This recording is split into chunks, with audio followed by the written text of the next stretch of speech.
All Hit Radio.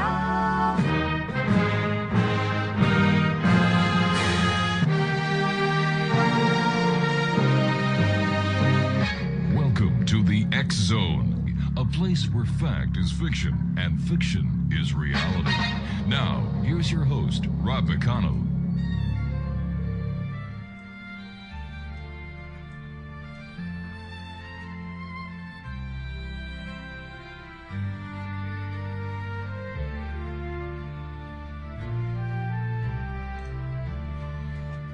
She left the port of Superior Town, her hold weighed down with steel.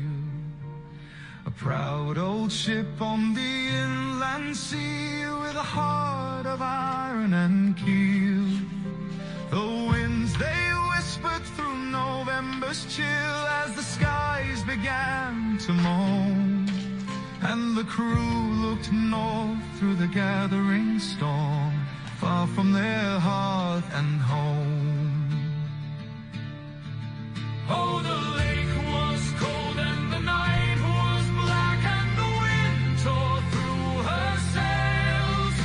She fought the waves till her stars... Welcome back to the X Zone, hour number 2 tonight, and we're coming to you still on the X Zone Broadcast Network, Talkstar Radio Network, Mutual Broadcast Network, Tuber, and on your hometown radio, Classic 1220 CFAJ AM here in St. Catharines, Ontario, Canada, streaming us on classic1220.ca.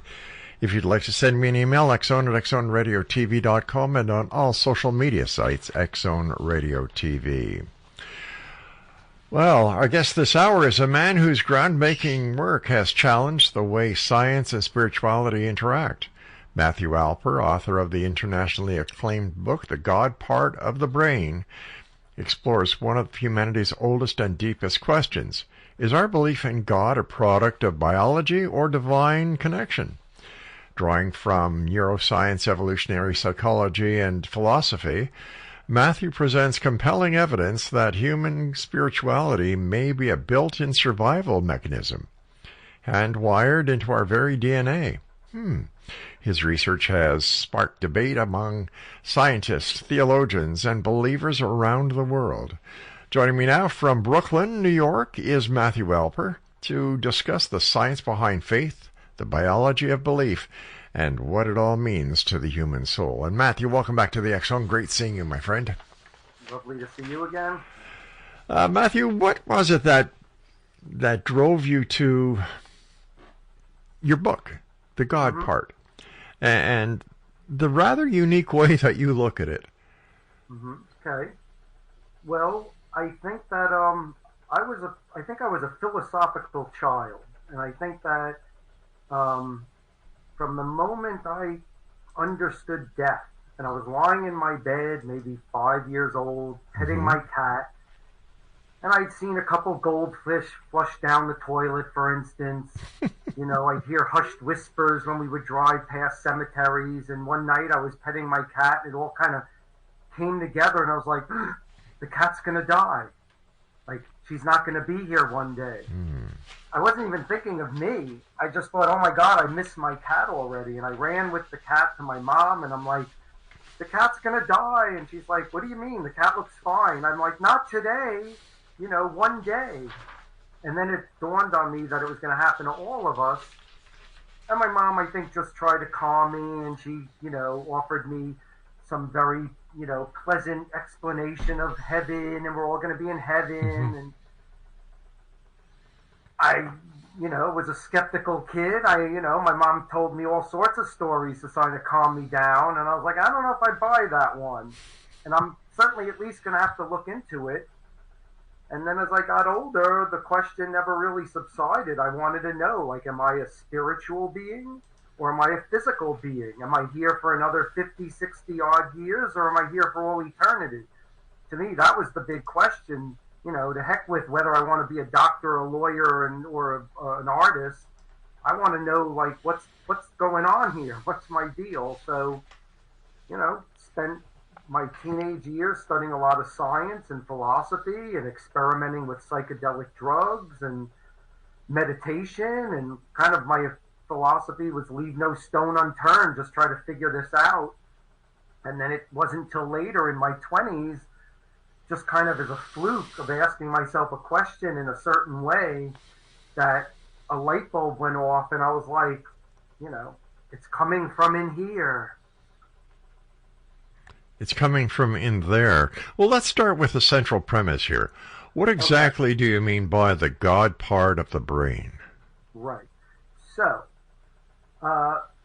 basic evolutionary genetic Darwinian theory. If there's a physical trait that's universal to a species, it means it's genetically conceived. So, for instance, it's not an accident that all humans have a nose in the middle of their face, or all monarch butterflies have a very specific pattern on their wings. It's passed through the DNA. There's a science called sociobiology that says the same principle applies to universal behaviors. It's not an accident that all dogs bark and cats meow and beavers build dams. They're wired that way. It's passed through the DNA. These are inherited instincts. So since all behavior is generated from the brain, in, for instance, the case of cats meowing, it would suggest that somewhere in all cats' brains, there's a very specific part responsible for generating that particular behavior, what we could call the meow part of its brain. So in the case of humans, every human culture has language, suggesting similarly, we're a linguistic animal. We're wired for our linguistic abilities. With the help of neuroscience, we know about the Wernicke's area, the Broca's area, the angular gyrus, parts of the brain that are specific to our ability to comprehend or communicate language. If you damage one of those parts, get hit in the head, have a tumor that impinges on one of them, you'll suffer what's called a linguistic aphasia, some disability to your capacity to communicate or comprehend language. So I applied that principle to the fact that every human culture has believed in some form of a spiritual reality, suggesting human beings are genetically predisposed, that we're hardwired to believe in some version of a transcendental reality. And I write about it as an evolutionary adaptation, a coping mechanism that was selected into our species, wired into our consciousness to basically help us survive our unique awareness of death, to deal with existential anxiety. We have this built-in sense that even though we know the body will die, we have this sense that there's another component, spirit. Every culture has a word for it, that basically our spirit will persevere after physical death. And that comforts us. So kind of we don't have to deal with the existential fear anymore. So essentially, that's the premise of the God part of the brain, suggesting that there are parts of our brain that compel us to believe, to see the world with a spiritual lens. And that manifests in different ways. It manifests through all of our various world religions. Just like all culture, just like humans are wired for language, it's a cultural reality that we're born learning to speak French or Russian or English. No one's born French or Russian or English. We're taught those languages. Similarly, no one's born Jewish or Muslim or Christian. We're taught those paradigms, those mythological realities based on our society. So essentially what I'm saying is human beings are predisposed. There are parts of our brain that compel us basically to believe in various forms of magical thinking. It can come up as superstition. Every human culture believes in good luck and bad luck. It can come up in the paranormal. Every culture believes in the existence of like apparitions of spirits of the dead continuing on. And then in more conventional ways like religious belief, believing in gods, spirits, afterlives. So essentially I'm saying we're hardwired to have this perception. However, the catch is I'm saying it's not real. There is no spiritual reality beyond. We are a physical animal living in a physical universe, but nature basically, offered us a layer of protection in light of self-conscious awareness, and basically gives us a buffer to understanding the fact that we're going to die. And we now have this built-in sense, and we either glom onto some spiritual belief or the religion that we're raised in. So essentially, that's the origin of all religious belief, all spiritual belief. Now, you've described your work as bridging science and philosophy, Matthew. Was there a specific moment when the scientific evidence clicked for you? Was there the aha scientific moment? Well, I mean, it's an excellent question. In the book, by the way, looks like this. No, that's just glaring. So nice try. Anyway, forget the glare thing. But I think it's chapter 9. Essentially, it's earlier on. It's called God is Word, and yes, there was a specific moment where. It's funny, I typed on the computer. I kind of was giving up the thought of possibly solving this problem. I'm like, people have been asking this question from the beginning. Mm-hmm. It's probably an unanswerable. But I typed on the computer, is there anything that I can say that I've learned that has given me any kind of certain knowledge of God? Do I have any evidence of some type of deity out there? And I was like, no, of course not. I was like, is there any one thing I can say with near certainty about the existence of God? And then I had my epiphany, which was, I was like, oh my goodness, there is something I can say with near certainty about God. It's on the computer screen in front of me. God is a word. It's a linguistic reality. And it was like, God is a word. Mm-hmm. Empirically, I can see it. I can say it, I can touch it in Braille. And then I was like, okay, but moreover, it's a word that exists in every culture. Every human culture has a word for it and has gods that they worship. So I was like, my next step was, okay, what does science say about universal behavioral patterns, as I was just discussing earlier?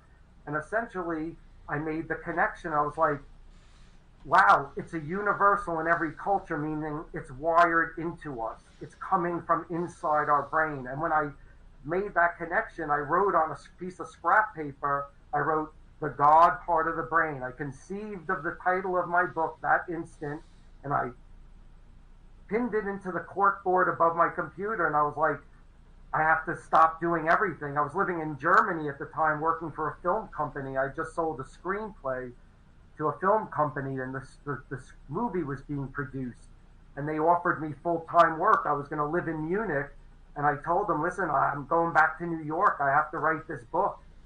I realized, like, this was my calling. This is why I studied philosophy all these years. All right, Matthew, we've got to take a break. Please stand by. Exonation Matthew Alper is our special guest. And if you'd like to find out more about Matthew, where you can get a copy of his book, all you need to do is go to his website, and it's www.thegodpart.com.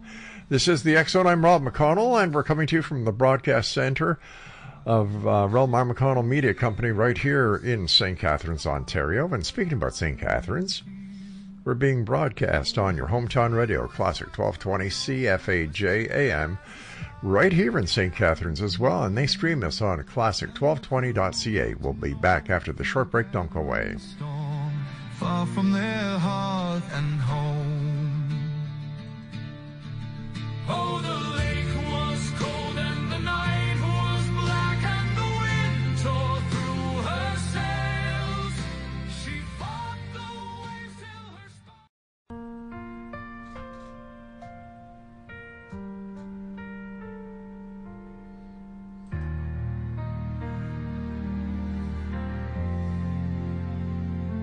The snow falls down, the candles glow.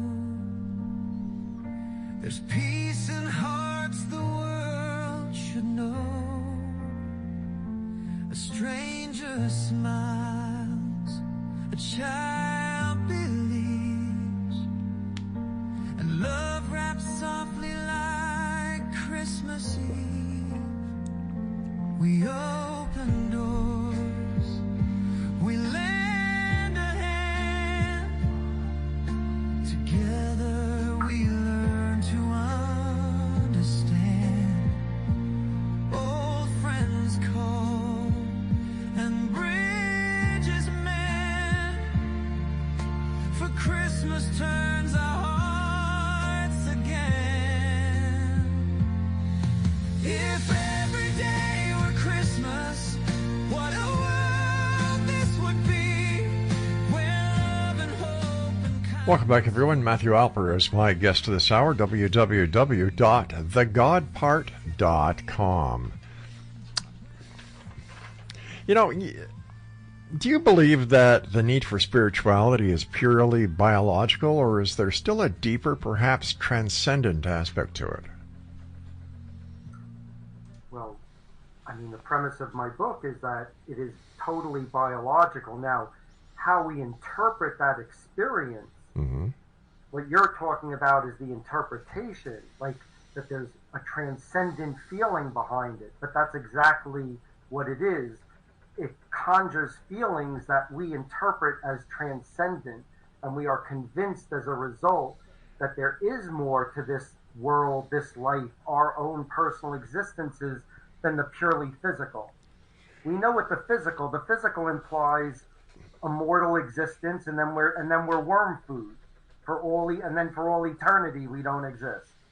So that's not a very pleasant thought. So we're wired with this comforting sensibility, and that feeling of transcendence is, essentially what I'm saying is wired into us. There's nothing transcendent beyond the human experience to feel that. So how do religious scholars and theologians generally respond to your theory, Matthew?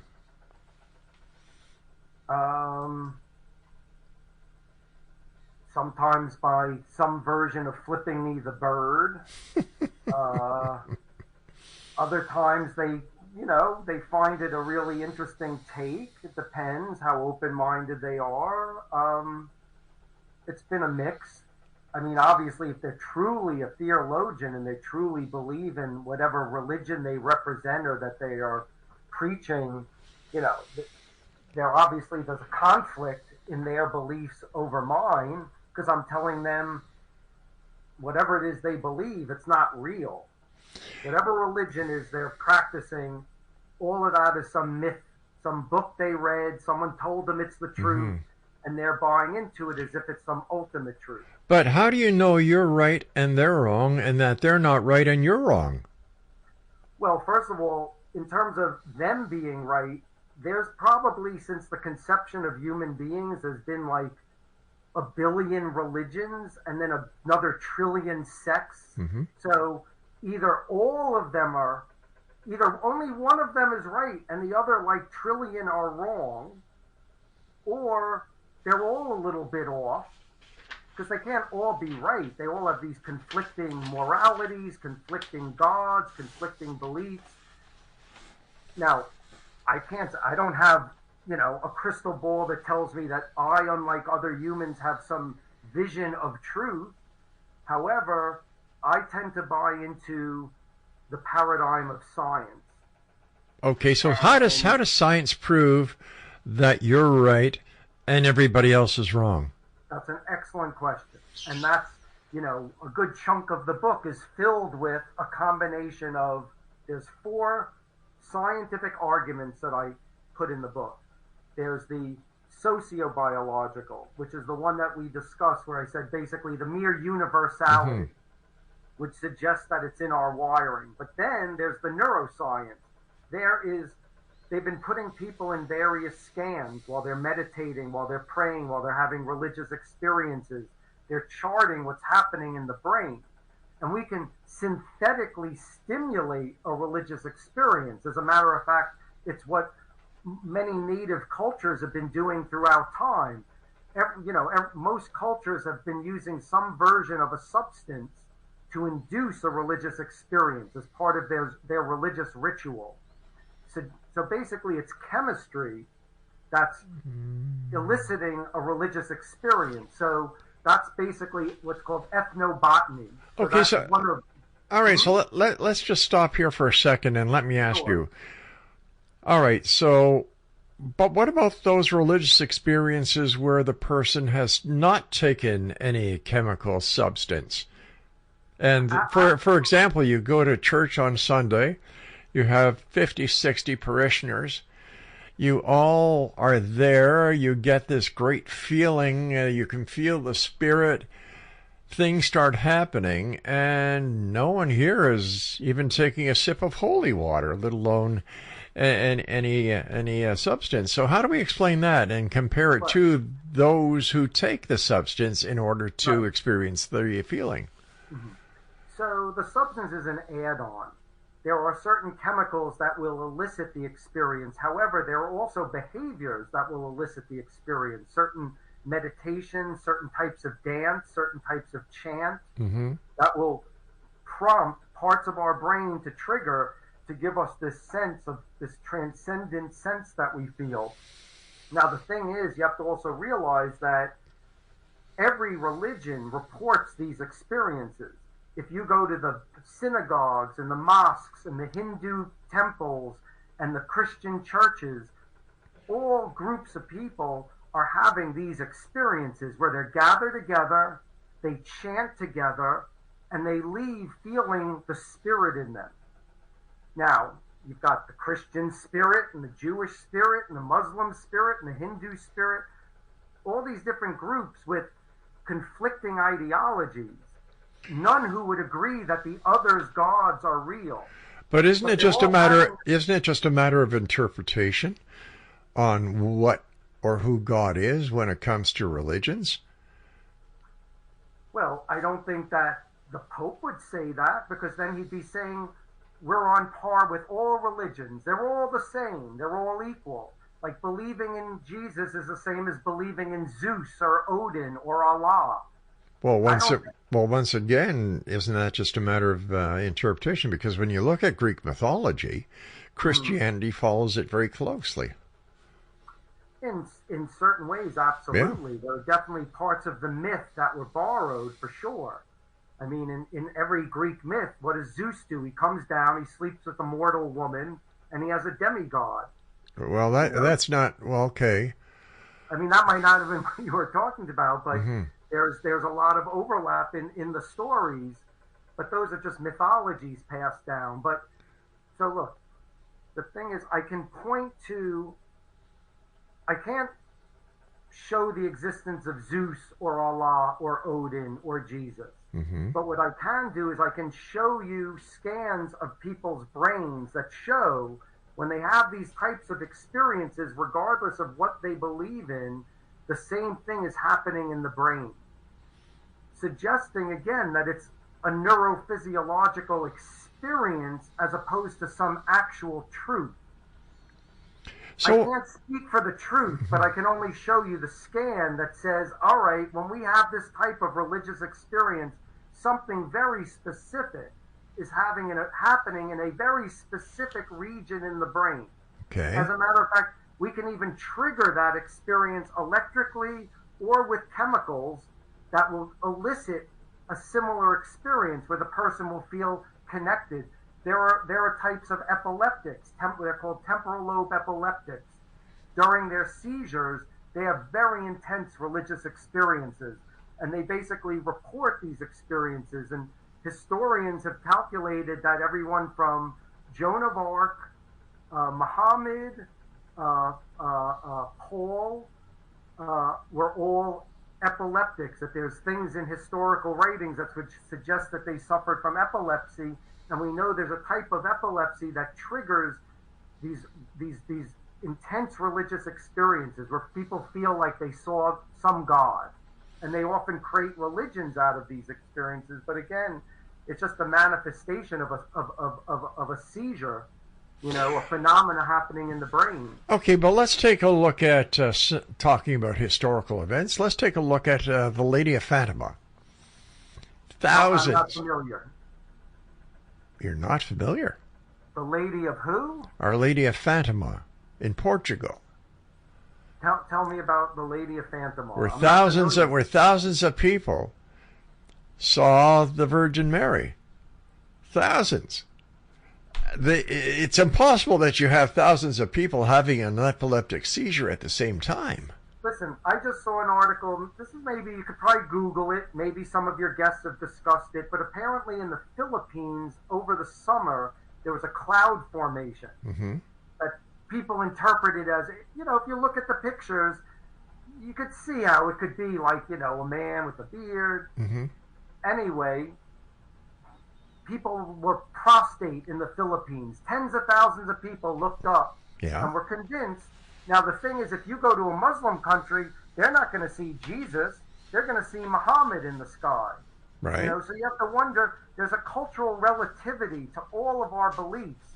If we were born 2,500 years ago, there was no Christianity. Oh, okay, but all right, but you were saying that, if I'm not mistaken, that these scans that are taken when people are having these religious experiences would indicate that there is something like an epileptic seizure going on. Am I correct? No, not necessarily. I'm just saying it's more of the evidence that people who have these particular types of seizures, we can connect the seizure. However, that's not to suggest that people who have religious experience are all in the middle of a seizure. Most of them are not. Most of them are so beholden to their beliefs that they'll see their God, whoever it is, they'll see their God in a peanut butter sandwich. They'll see it in a cloud. They'll see it in the bark on a tree. And there have been many instances in every culture where someone found a tree and was like, that's Muhammad in the bark. That's Mary in the bark of the tree. Right. People will line up for miles to touch the bark. They'll cry. They could start bleeding just out of the mere emotionality of having that experience. But it doesn't it doesn't prove the existence of the thing that they're worshiping. But does it disprove it? It absolutely does not disprove it. But the only thing what we could, look, you can't disprove, like right now, I could not prove that there isn't an invisible leprechaun dancing on my head. I will never, if I lived for all eternity, I'll never be able to prove that there is not. Well, I can prove one thing, that my producer is telling me I have to take a break. Exonation, our guest this hour is Matthew Alper, www.thegodpart.com, and we'll both be back on the other side of this break as we continue here in the X Zone from our broadcast center and studios in St. Catharines, Ontario, Canada. And you're listening to us on your hometown radio, Classic 1220 CFAJ AM in St. Catharines, streaming us on classic1220.ca. Snow falls down, the candles glow. There's peace in hearts the world should know. A stranger smiles, a child.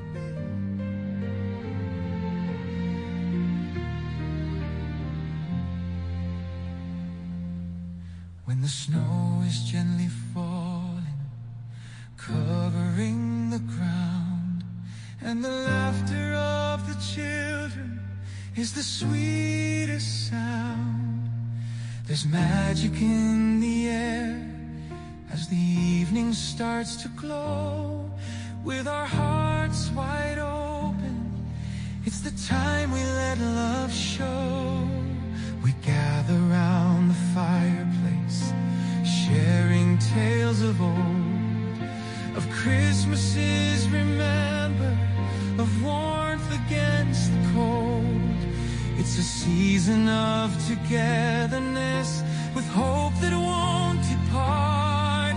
So let's create a melody that will fill every heart.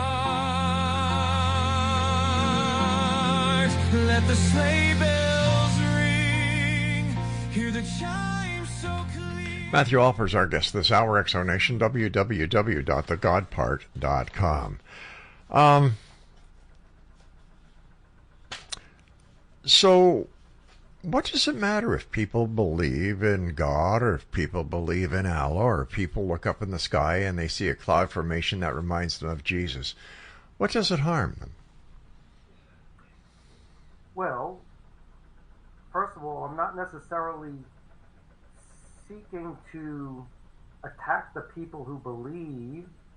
I'm just meaning to point out the neuroscientific data and phenomena that might be behind all of these various beliefs. Now, at the same time, I do believe that in many ways, this religious function, this instinct to believe and to create a mythology and a belief system, has throughout human history led us to a series of continued conflicts and discriminations and biases against one another. So, look, maybe when we were first evolving as a species and we were these disparate nomadic tribes spread across the world, varying belief systems wasn't an issue.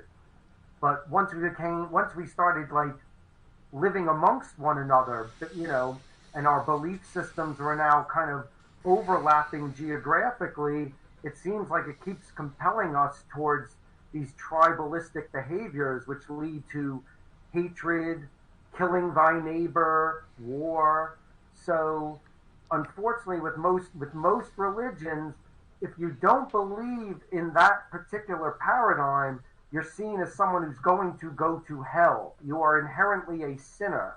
So, how productive is that? We're living on a planet with all these belief systems telling their neighbors, by the way, you're going to hell. But, we can say the same thing about people who enjoy Sunday night or Sunday afternoon football, one team against the other. You've got rivalry there. You've got rivalry in schools. You've got rivalry in the military for promotions.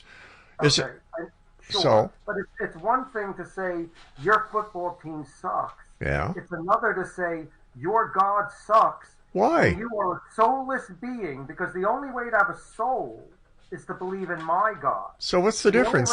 What's the difference? The only team that should win is my team. And the only way to get to heaven, and your whole family, your children are going to burn in hell because you believe in the wrong God. Nobody's saying if the New York Jets don't win tonight, your whole family is going to burn in hell for all eternity. But at the end of the day, does it really matter?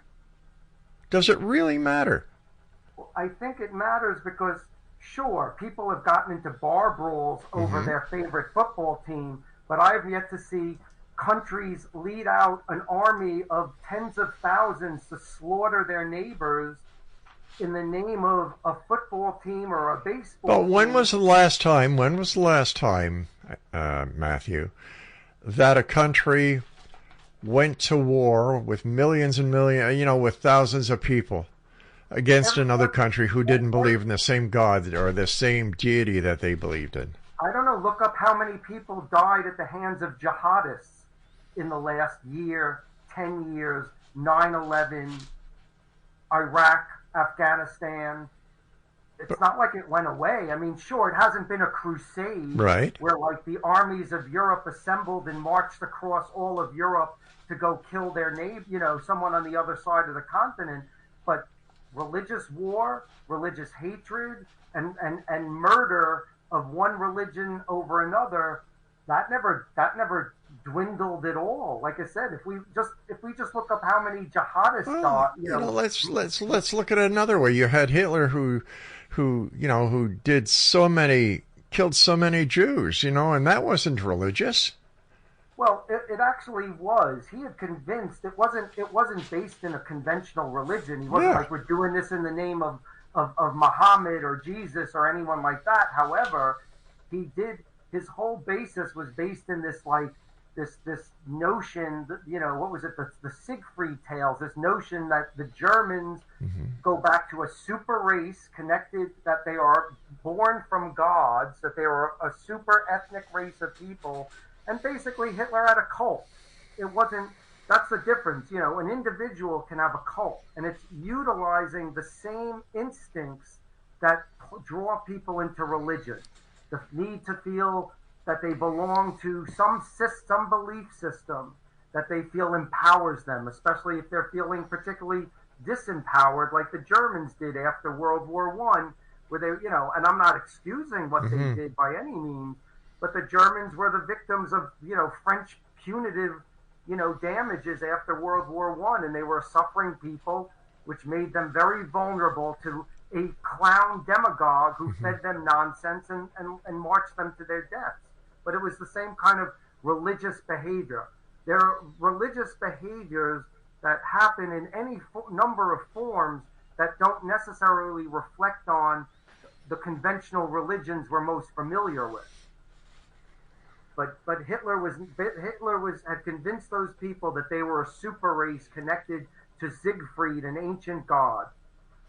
All right, throughout history, there have been gods all over the place. You had the gods of the Egyptians, you had the gods of the Greeks, you had the gods of the Catholics and Protestants and the Hebrews and so on. Big deal. Isn't that a person's right to believe in what they want to believe in?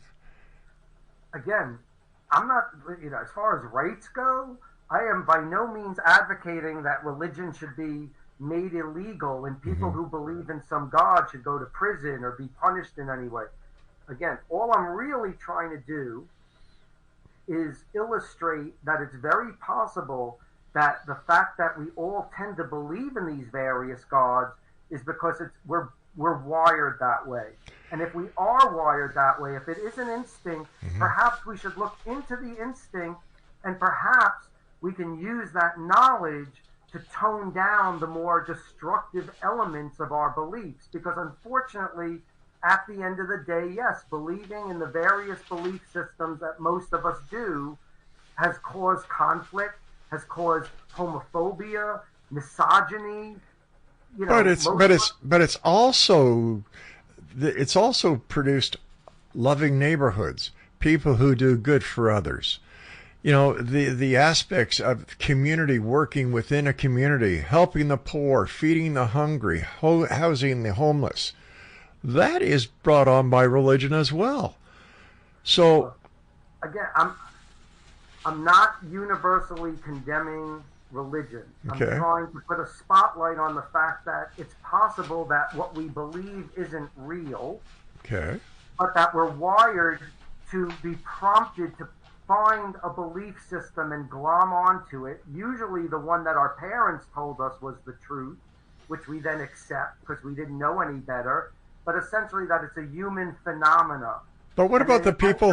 What about the people who may have been raised in a Protestant home, who find that no, just isn't for me, and they go and experiment and investigate other religions? If in fact they were hardwired, like you're saying they are, would they not stick with that religion that they were brought into through hook or by crook?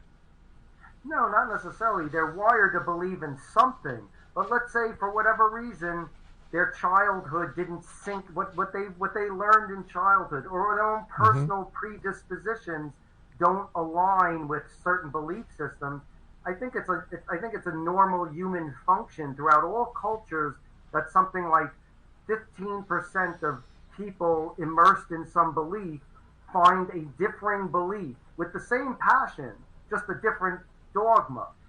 So for whatever reason, it seems to be fairly constant in all cultures that there are some people, maybe they're the people who feel that they're outsiders, so they don't feel connected to the church that most of their community believe in. They feel that they'll feel more, I don't know, interesting if they, sort of go the opposite direction and take on a different belief system for whatever reason. But it's all still part of the same phenomena. They're finding a belief system. What about those who turn to atheism? They don't want to believe in anything. Are they short-circuiting? Again, good question. So, chapter 9 of my book, Why Are There Atheists? So, essentially, for every cognitive trait, for any trait that humans possess, any species, we fall into a bell curve. So, if we were to take height, we took 1,000 people from any population and measured their height, they'd fall into a bell curve. Most would be what we would call average height, and on the tapering extremes, it'd be some people excessively short or excessively tall. Let's apply that to a cognitive trait like musicality. Humans are a musical animal. We're wired for music. The average person, the bulge of the bell curve, has what we would call average musical potential, to learn an instrument, to sing a song. But on the tapering extremes, you have a small percentage of people who are born tone deaf and others who are born more gifted. The same applies to religiosity and spirituality. Most of us are born with sort of average compulsion to believe in a religion, believe in some system, spiritual system, and whereas you have a minority of people on either side, some who are born very religious and some who are born like spiritually tone deaf. They don't get it, they don't care. Religion will never play a role in their life. So it's not that they're defective or broken, it's just part of our genetics. We're all in a spectrum of a version of everything. Our math skills, our musical skills.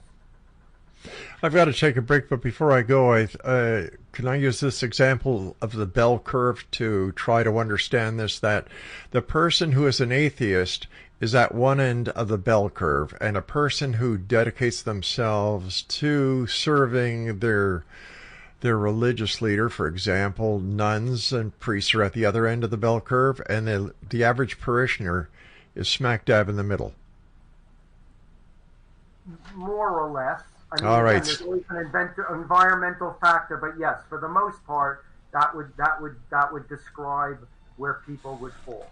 All right, stand by. We've got to take our final break here. Matthew Alper is our special guest, X Zone Nation. www.thegodpart.com. Are you a skeptic or a believer? Send me your emails, xzone@xzoneradiotv.com. We'll be back wrapping up tonight's show as the X Zone continues on the X Zone Broadcast Network, Talkstar Radio Network, Mutual Broadcast Network, Tuber, and of course on your hometown radio, Classic 1220 CFAJ AM, right here in St. Catharines. Streaming us on classic1220.ca. With our hearts wide open, it's the time we let love show. We gather round the fireplace, sharing tales of old, of Christmases remembered, of warmth again.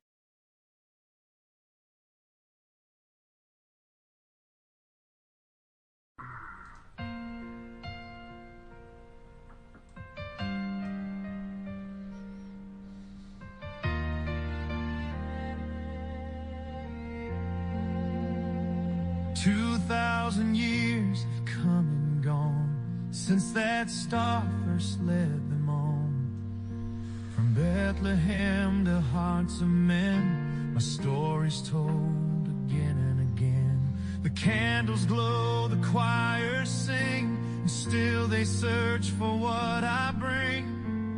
Through the joy and through the snow, I watch the love still ebb and flow. If Jesus could see Christmas today, he'd smile at the children as they pray. He'd see the giving, the songs, the light, and whisper softly, all is right, though the world may wander, lose its... Matthew Alper is our guest this hour, X Zone Nation, www.thegodpart.com. Matthew, in the big scheme of things, what does it really matter that people cling on to a religion because it makes them feel better? It gives them some hope that there's more to this existence than what we're living in right now. That even though this meat suit dies, their spirit lives on. And they will once again meet with those they love, in heaven or wherever. Again, I don't really have a problem with the comfort that might bring people.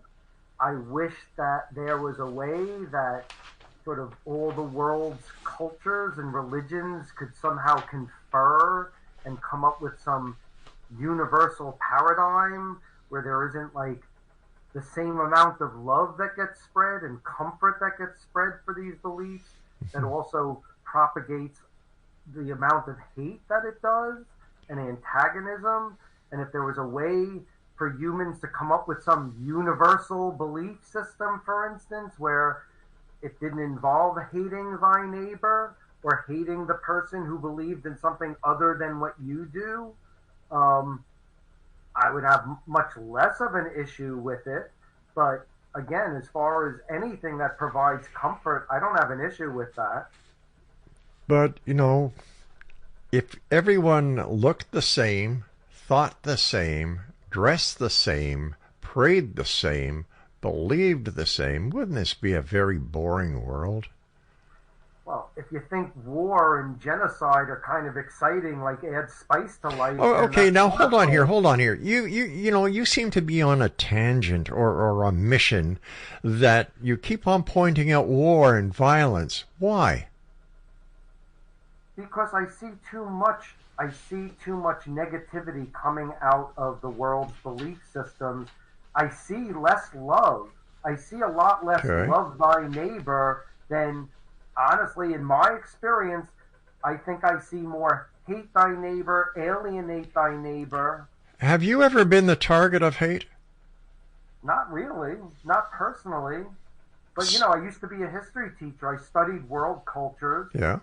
And in doing so, I found that history is just pockmarked with the worst deeds, often, promoted by various religions, the murder of neighbors, Protestants and Catholics, the list goes on of all the various sects that have. But we can look at nature itself, and it's also inherent in nature. For example, if you put two male betta fish in the same tank, one will kill the other.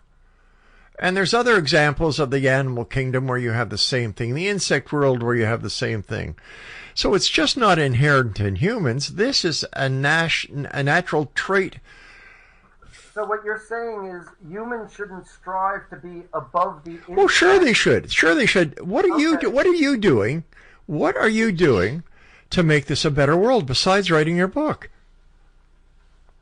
Well, for the most part, offering a paradigm that might sort of reduce the tension between various belief systems, dedicating myself to propagating a science that might help lead the way to people behaving in a more rational-minded manner and more humanistically towards their neighbors than just going with the belief system that they were, basically brainwashed with. So how are you doing that? How are you doing that? Well, through my book. Any other way? Any other way? Are you going to a food bank and helping out the poor? Are you helping the hungry? Are you helping the homeless? Are you, Am I devoting my day to washing the feet of homeless people? Absolutely not. Am I standing on soup kitchens? No. Why not? Make a positive difference.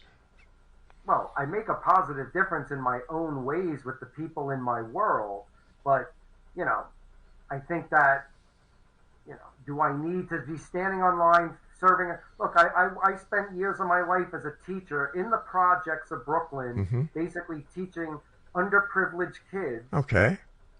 That was part of my contribution. Was that before or after the book? That was before the book. And how has the book changed your look on life? I don't know if it has. I mean, as I put the book together, I had already adopted most of those beliefs and my understanding of the world, so I can't say like my paradigm shifted since I wrote the book. What does John Q. Public think about your book? I don't think John Q. Public knows about my book. And when was your book published? Initially in '98. Why hasn't John Q. Public heard about it and said, "Hey, maybe this guy's got a great idea here. Let's check it out"? Well, first of all, you'd have to talk to the publicity department at my, publisher for starts, but also it's, it's academic. A lot of people see a book about neuroscience and genetics and philosophy, and they, kind of veer away thinking, oh, that's not for me, or it's just going to be another stuffy book and I'm not going to understand it. So John Q. Public, they're reading Harry Potter. They're looking at other things. They're not necessarily looking at the God part of the brain, but, those who have looked for the most part. I mean, you know, I've got lots of very positive reviews. People that do say that it changed their lives for the better in many ways. Gave them a sense of comfort in their own disbelief, for instance. Wouldn't the Bible give them the same feeling of peace and serenity? It would give them a different kind of peace and serenity. The kind of peace and serenity one gains from feeling that they've learned something based in science and knowledge and philosophy, as opposed to like a tale that says you're going to float around on a cloud for all eternity. That provides a certain degree of comfort for people, but there are people who find comfort in rationality. But doesn't science now also agree that at the time of death there is a 7-gram weight difference missing out of that person's body weight, and that doctors and scientists agree that there is something called a spirit? Absolutely not. I beg to differ, sir. We've had scientists on the show. We've had doctors on this show. You might have, sure. I'm sure you have. But you show me one university in America, or on planet Earth for that matter, where if you study to become a doctor, you're enrolled in their program to become a doctor, where there will be even one paragraph in any of the books you will ever read about what you just said, about the missing soul part after we die. Besides your book. All right. Now, wait a second. Hold on here. Now, besides your book, is this theory found anywhere else? Oh, yeah.